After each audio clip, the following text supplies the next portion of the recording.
So this is a quick review for the Nike Pegasus 26 GTX, which stands for Gore Tex. If you're watching this review, you probably either purchased this hopefully on sale, or you're furious with the shoe you just bought. Brief preview, I have absolutely hated this, and it's quite possibly been the worst running shoe I've ever had.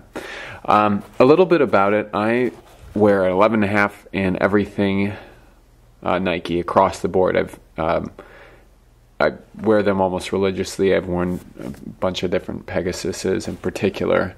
I've had several varieties of the 26. The Gore Tex, the Pegasus 26 Gore Tex. You'll see it's a really sharp looking shoe. It looks great. In fact, it's one of the few running shoes I think looks really great with like a pair of jeans, and I'm not normally one who wears running shoes with jeans, but the outer area, the Gore Tex, lines up really well. It has a great sheen to it. The colors are complementary, and as the Gore Tex implies, it does technically kind of repel some of the crap that you're going to run through. Now, this is not a trail running shoe, though. As you'll see by the treads, this is kind of your standard Nike Air Pegasus, the last couple models. So you have the waffle treads, as is typical of the Bowerman series. You have your support there. But I've probably had put 300 miles on these at this point, and it does hold up pretty well. Now, the most important thing, if you're looking for an actual running shoe, is the fit. The shoe, if you wear an 11.5 in Nike products, the length is going to be perfect for it. The width, on the other hand, this is as narrow of a Nike shoe as I've ever worn. It's narrow enough to actually cramp my feet significantly. Now, another thing to note is the how high this sits. So normally when you put a shoe on, your foot will dip into the heel cup here. On the Pegasus 26 Gore Tex, my foot anyway, rises up, and it almost feels like it's wobbling, so it doesn't come up high enough on my ankle, and the bottom here of the sole I think sits a little bit too high, so you're never quite feeling comfortable. You feel like almost like you're on a pair of stilts.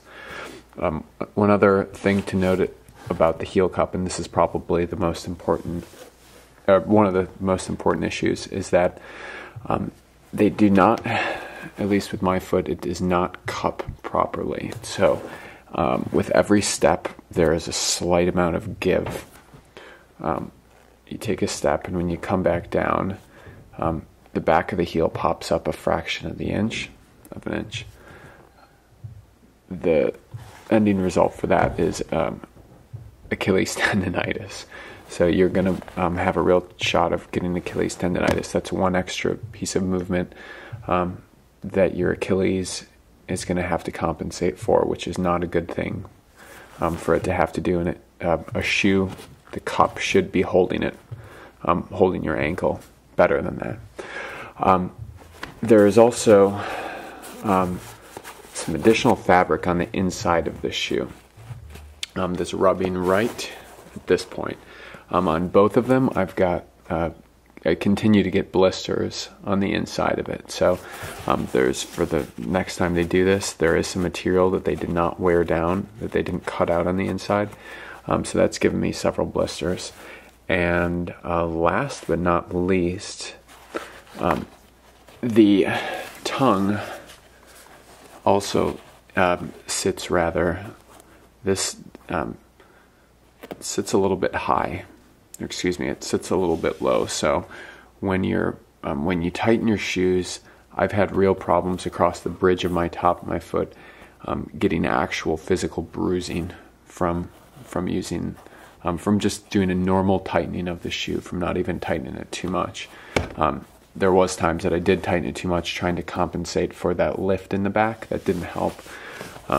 But overall, this has quite possibly been, well, it's one of the more attractive Nike products or Nike shoes I've had. It's literally been the worst running shoe I've ever owned from them. Bought it for about $50. I would give this 2 massive thumbs down. Hopefully you've had better luck than I did and did not purchase it.